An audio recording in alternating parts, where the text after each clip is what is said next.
This time of year, there's lots of celebrations going on, from graduations, and we've had Mother's Day, and then even at the end of the year, we start to get excited about end of year for schools and getting ready for summer. Well, I want to talk to you this week about a different kind of celebration. So join me at the table and let's celebrate. I started thinking of celebrate because being a teacher, I get excited about the end of the school year and celebrating a year of progress and a year of growth. And I start planning different events that we can celebrate everything we've done and just really kind of give a hoorah to the end of the year and just all that has taken place. And just allow the kids just a time just to say, you know, we're grateful and we're thankful that we've had you this year and we just want to celebrate you. And I started thinking about with all the celebrations going on, and I know sometimes, graduations and even lots of babies are coming. I know for some teachers, I know a couple of friends of mine who are, one has already had their child and another one will before the end of the month. And being a teacher, most times we do try to plan to have a summer baby, so that way we can not have to miss as much school. That's typical of teachers. But I started thinking about all the celebrations that go on.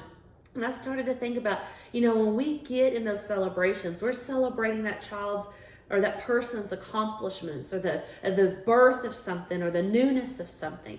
And I said, the song, it's an old song. To celebrate Jesus, celebrate the resurrection. And I started thinking of that song and I thought, you know what? Sometimes we sing that song, most of the time we sing that song around Easter. We sing it, celebrate Jesus, let's celebrate him, let's celebrate his resurrection and what he's done for us. But we shouldn't just celebrate Jesus one or two times a year. We should celebrate him all the time. And I started thinking about celebrating Jesus and celebrating what he has done and what God has done in our lives. Sometimes people get a bad vibe about Christians. Oh, if you're a Christian, then you can't do this, this, and this, and this, and you think you're perfect and you're holier than anyone, and da-da-da-da-da. And that's not true.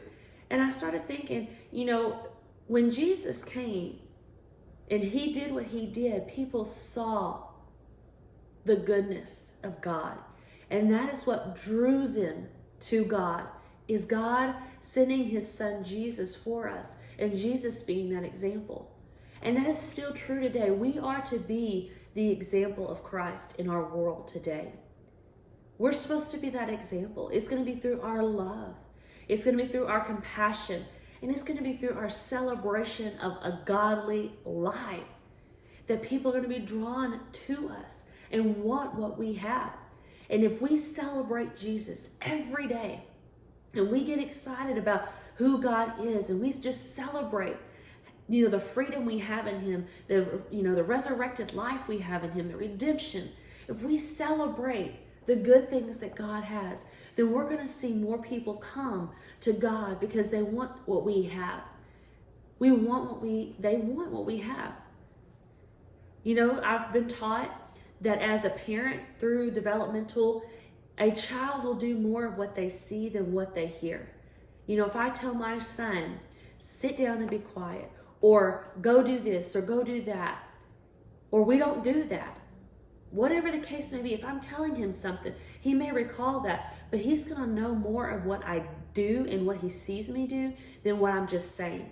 Because my words have to have actions to them. If I'm telling my son not to, let's say, run up and down the stairs, but I'm running up and down the stairs because I'm in a hurry, he's going to say, well, Mom told me not to run up and down the stairs, but here she is doing it. So I thought about all of this time together during this time of how important it is to just kind of stop and reflect on everything. I know my son's birthday is at the end of the month and we want to celebrate him.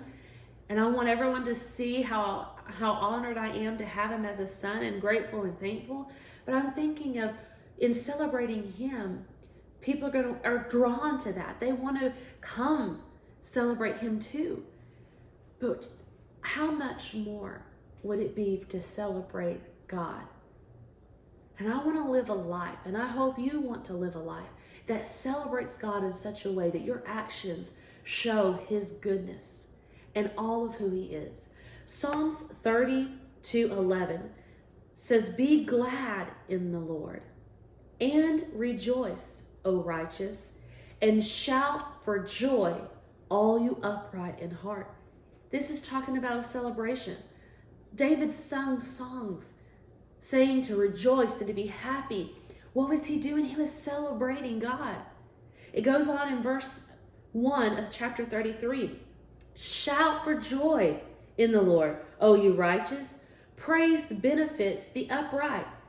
Then it goes on to say how to praise God. "Give thanks to the Lord with a lyre. Make melody to him with a harp and 10 strings." What is this talking about? It's talking about a celebration.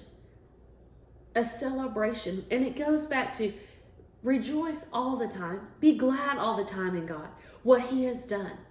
There's going to be times when, our flesh might get to us and we might not see the right way, but we can stop in that moment and say, no, I choose to rejoice. I choose to celebrate what Jesus did for me.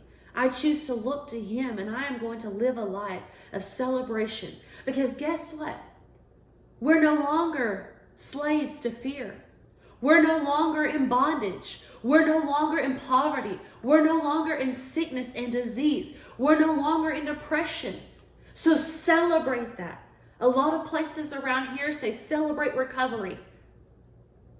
And I'm thankful for those programs, because some people do get caught away and turned away from God, and they go down different paths. But celebrate who he is and what he has done. And when you get excited and you start celebrating the God kind of life, the life of a Christian, it is going to show other people who he is, and they will want to know God as well. So this week, this month, celebrate the resurrection of Jesus and all that he's done for you.